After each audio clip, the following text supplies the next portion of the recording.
Hi, I'm Peter J. Ray. Welcome to Adventures in History. Today's topic is Comedic Pedro, 1968. Well, you can see I'm wearing a Canada t-shirt. Our mother was from Canada. I had three siblings, Mark, Pamela, and Patricia. And I was part of this family in 1968. I was 8 years old. And our mother was from Canada. From Regina, Saskatchewan, Canada, in the west, the Great Plains. North of, if you come south from Regina, you'll go into the U.S. Crossover, it would be into Montana, far eastern Montana, near the border of North Dakota. Anyway, so Mom was from Canada. Now our sister Patricia, apparently, from what she's told me, my mother would confide in her, and Mom had depression, which she fought and did pretty well, I'd say. And Patty used to tell the story, or has told the story, that my mom would take her to the park across the street, very near Rocky River Park, and on Lake Erie. And she would, I guess, if she was depressed, she would tell Patty that across the lake was Canada, Don Lane, her old boyfriend, and her mother. Of course, it was actually far west, not exactly across Lake Erie is Ontario. So anyway, she didn't, my memory is growing up, she didn't really talk about Canada a lot. Although when we traveled, she didn't become a U.S. citizen for many, many years. She was loyal to Canada. And when we traveled to, I think, the Bahamas or Jamaica or Mexico, she'd have to bring this alien registration card during our travels, because she was not a U.S. She was a Canadian citizen. She became a U.S. citizen late in life when she found out that she'd have tax problems as she got older. And now her parents, my mother's parents, were from England, Great Britain. They both moved to Canada as children. And my mom's mom was she lived her whole life.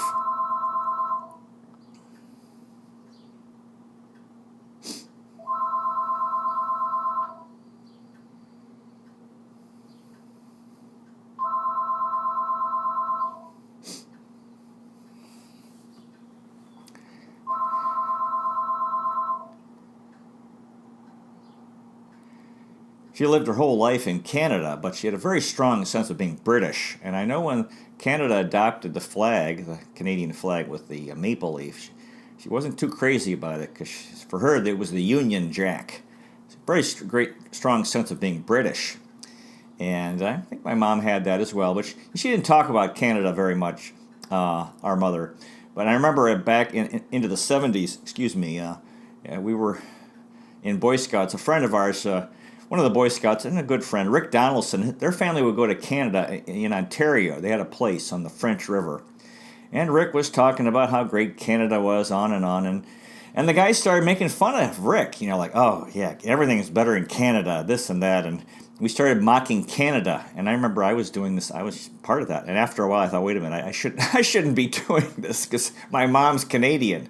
That's not a good thing to do. So anyway, Mom was Canadian, and not a big deal. She, Canadians aren't very different. They are different from Americans, but not that different. She had actually moved to Florida as a young woman, because Regina it's cold here in Cleveland. It's definitely colder in Regina in the winter. But then she ended up here in Cleveland. Now, a few things about Canada. As an adult, I got very interested and loved the books of Farley Mowat, who is a Canadian author, tremendous author, and I read a lot of his books, including The Desperate People. My wife Alice thought, why are you reading that? That doesn't sound very uplifting. Never Cry Wolf, which promotes wolves, that wolves are really not dangerous, that they're dogs, that they have a bad reputation that's not true of them being attacking people. The Boat Who Wouldn't Float, where he ends up at Expo 67 in Montreal. And The Dog Who Wouldn't Be. I think Farley Mowat was from Saskatchewan. My mom I ended up sending her a copy, and she loved this book because they grew up in the same era. Farley Mowat, wonderful writer, Canadian writer. And then the other tremendous, for me, Canadian author is Lucy Maud Montgomery, she was known as L.M. Montgomery, who wrote the wonderful Anne of Green Gables books, and then the lesser-known Emily of New Moon and Pat of Silver Bush from Prince Edward Island. Yeah, these are all set in Prince Edward Island in the Gulf of St. Lawrence. So this is in eastern Canada, not far from the Atlantic Ocean. And yeah, these are wonderful books. So yeah, those are two authors. So okay, now the cover for today's video it's a photograph from Gilligan's Island. There was a television show that aired between 1964 and 1967 on CBS, 3 seasons and 98 episodes, and I watched that a lot. It was a very popular program. It had a wonderful introduction with this song and about the skipper and his first mate taking these 5 people on a trip, a 3-hour tour, and on a boat named the Minnow. What a funny name for a boat. And they had a storm. The mighty ship was tossed. If not for the courage of the fearless crew, the Minnow would be lost. So they ended up having, they were shipwrecked on an island, these 7 people. And they were all distinctive, you know, they're kind of caricatures. And Gilligan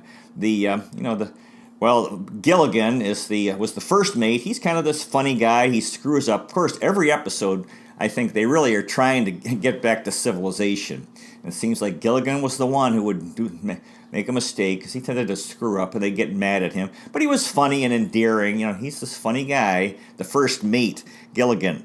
And some people believe that the 7 characters on Gilligan's Island represent the 7 sins, 7 deadly sins. And his sin would be sloth, that he would be kind of lazy. And then the captain, or the skipper, Bob Denver played Gilligan. Actually, it was actually Willie Gilligan. I didn't know that. I did a little research. Last name was Gilligan. And the skipper, Captain Jonas, they called him the skipper, played by Alan Hale. Yeah, he was the leader. Of course, he'd taken these people out on this trip. And, of course, he's a big guy. He'd get mad at Gilligan. When he was in a good mood, he'd call Gilligan Little Buddy. But, yeah, he'd get mad at him. And, of course, he was a leader because it was his responsibility, and they were shipwrecked there. And he would lose his temper, so that would be his sin of anger or wrath. And then the Howells, Mr. and Mrs. Howell, Thurston Howell III. These two a wealthy couple, man and woman. And Jim Backus played Thurston Howell III. They believe he represented greed. And then his wife, Wentworth Howell, played by Natalie Schaefer, whom he called Lovey. And he was funny. Again, they're a caricature of a wealthy couple, very rich, have all this money, and so that seems to give them a sense of greatness and importance and deserving of respect. And so they were fun. Yeah, they were funny, representing, like I said, a caricature. And Mrs. Howell was kind of, she's kind of silly and so forth. And then Ginger Grant, played by Tina Louise. Supposedly, she represents lust, and she's a movie star, and in the song "A Movie Star," and so she was this real sexy, beautiful woman, and she'd be talking about Cary Grant, and she was really missing her life as a movie star, and still on this island, kind of acting like a a caricature of a movie star, of being famous and popular and beautiful and sexy and so forth.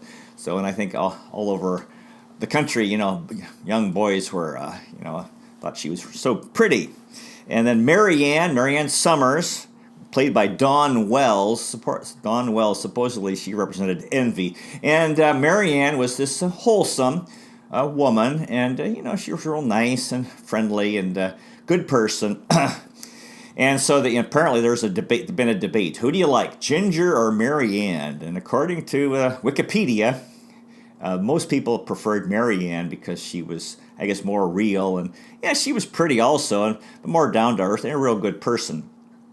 And finally, the professor, whose name was Roy Hinckley, Ph.D., played by Russell Johnson.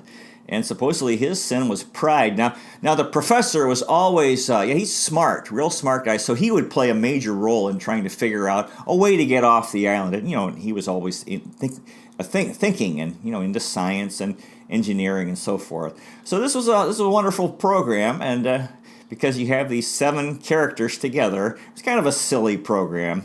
But it was funny, and it was part of my childhood and a lot of people's childhoods.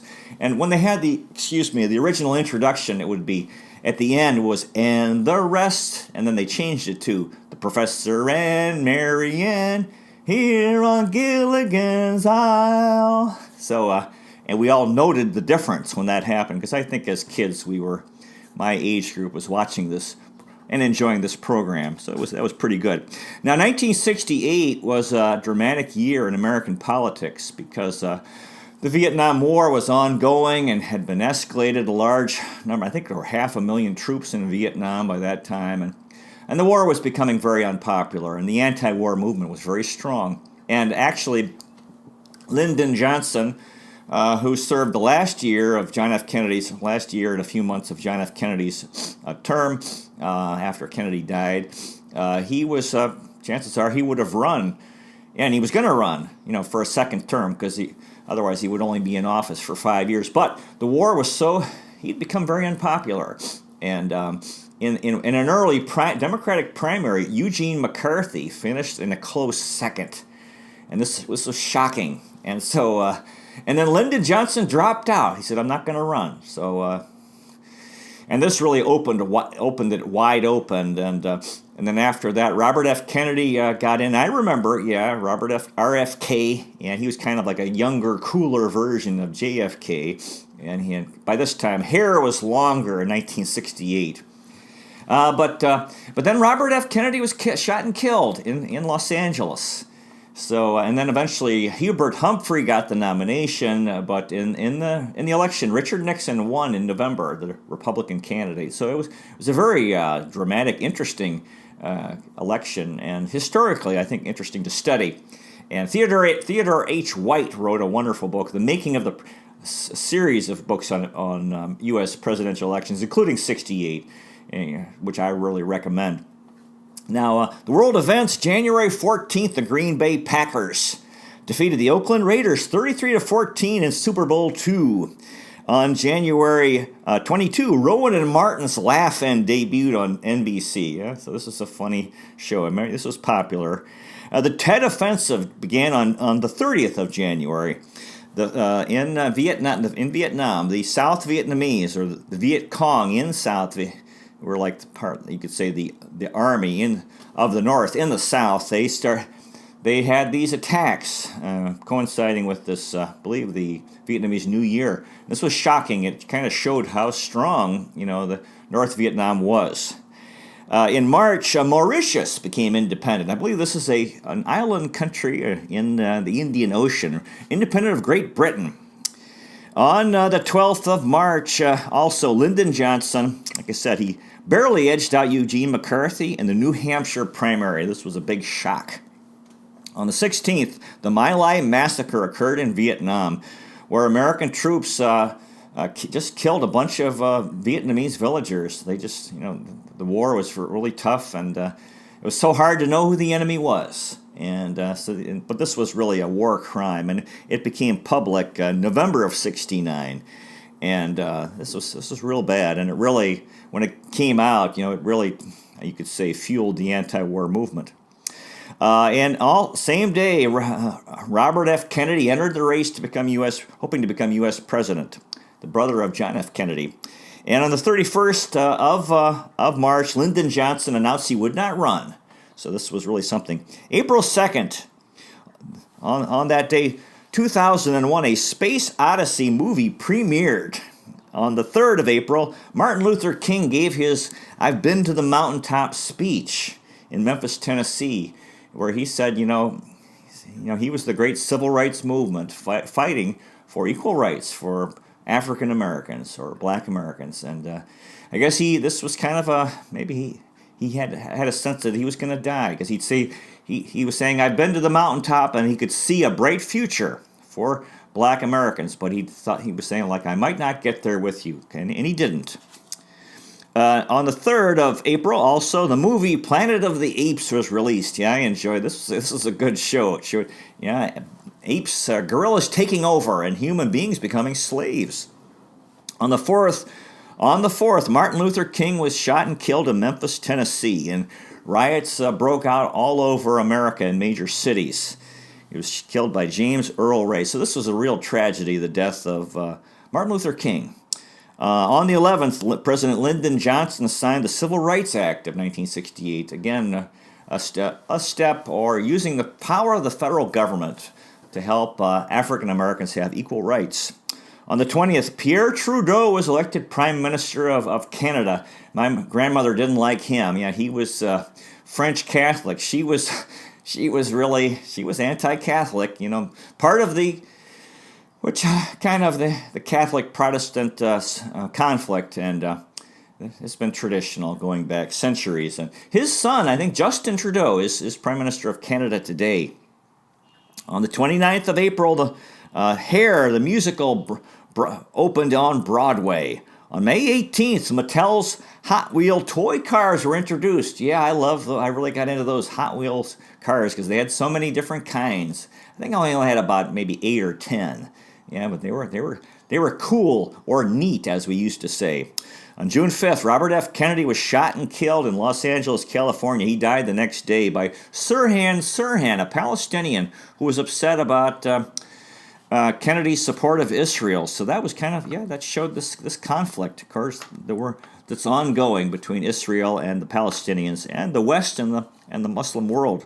On July 20th, the first International Special Olympics were held at Soldier Field in Chicago. So for these people, young people who had problems, who aren't that strong mentally, mentally challenged, this was nice for them to have this special day or special event. On September 6th, Swaziland became independent. Yeah, and this was a small country that's actually inside South Africa, completely surrounded by South Africa. Must have been, I'm guessing it was a colony of Great Britain. On September 14th, Denny McLain of the Detroit Tigers won his 30th game. And that was the first time that had been done in Major League Baseball since 1934, and it has not been done since. Probably it might never happen again because it seems like the pitchers are not pitching as much, and 30, you're lucky if you get to 20 now, so nobody's gotten really near, so that's probably a record that won't be broken. On the 20th of September, Hawaii Five-0 debuted on CBS television, the longest running crime show until Law and Order in 2003. Yeah, and that was the famous line, "Book 'em, Dano." Yeah, it was a crime show set in Hawaii. On the 24th of September, 60 Minutes debuted on CBS television, and that's still playing. That's still running. CBS this Sunday night, kind of a news show where they would really sort of explore things in depth and report them. And had the clock ticking as part of their format. On October 10th. The Detroit Tigers won the World Series, defeating the St. Louis Cardinals in Game 7 in 7 games. On October 12th, the Equatorial Guinea became independent of Spain. Interesting. The country in West Africa. On the 20th of October, Jacqueline Kennedy married Aristotle Onassis. Of course, Jackie Kennedy was the widow of John F. Kennedy. And she married Onassis, who was a wealthy Greek shipping tycoon. They got married in Scorpios, Greece. Yeah, I remember our babysitter, Mrs. Vogler, was upset about this. A lot of people, others were upset because they thought, oh, why is she doing this? Because she was, people felt sympathetic for her because, her husband had been killed. She was first lady. And then when she married this guy, there was a lot of disapproval and criticism of her. Excuse me. On the 25th, Led Zeppelin had their first performance in England, rock band. November 5th, was the U.S. presidential election, and Richard Nixon won against Hubert Humphrey. I think that was pretty close. On the 17th of November, the so-called Heidi game, and it was an NFL playoff game, the Raiders and Jets. And near the end of the game went, went longer than they expected. And then some producer, they were planning to play the movie Heidi right after the game, but then they ended up breaking from the game with a minute left to start Heidi. So all these NFL fans were watching this exciting game. The next thing, and all of a sudden they see Heidi. So they were all upset. I don't think that ever happened again, because they thought, if the game goes long, start the movie later. Let's keep playing the game or showing the game on TV. On the 22nd of November, the Beatles' White Album was released. And the same day, there was the first interracial kiss on television when Captain Kirk and Uhuru kissed on TV. December 22, David Eisenhower, the grandson of Dwight Eisenhower, U.S. President, married Julie Nixon, the daughter of Richard Nixon. On the 24th, the Apollo 8 mission, a space mission in outer space, astronauts Frank Borman, Jim Lovell, and William Anders became the first to see the far side of the moon. That's a line from a rock. There's a song, I think, was it a Beatles song, The Far Side of the Moon. And on the 26th of December, Led Zeppelin began their American tour in Denver, Colorado. Now, in my family, my father was turned 44 in 1968. He was continuing to be very busy and being very productive, did very well as a lawyer. And my mother also turned 44, my dad in May and mom in September. And they were busy people, good people, and we were still going to the Bahamas for spring vacation or Easter vacation. Now, the oldest of us, Mark, turned 16 in 1968, and in the first 6 months up until June, he was in the 9th grade in high school, and in the fall he started the 10th grade. So he was in high school. I know he'd actually played on the baseball team in grade 9, but Mark was a good student, and he was my big brother, 8 years older. I really had looked up to him. That this is how he was kind of my role model. He was a good guy, kind of quiet, studious, played the violin in the orchestra, and he did a little acting in high school as well. Pamela turned 14. The first 6 months she was in grade 8 at the junior high, and then in the fall she started at the high school as well. So they were, she was always a year behind. So they were together. I'm sure they saw each other in high school. And Pamela was playing the cello, and again she was a very good student. Really worked hard. My sister Patricia turned 11, and she was in grade 4 in the early part of the year, and then started grade 5 in the fall, and so she was in elementary school. And I turned 8, and I was in grades 2, and then until June, and in the fall I was in grade 3. So Patty and I were together at Kensington Elementary School. So that was our family.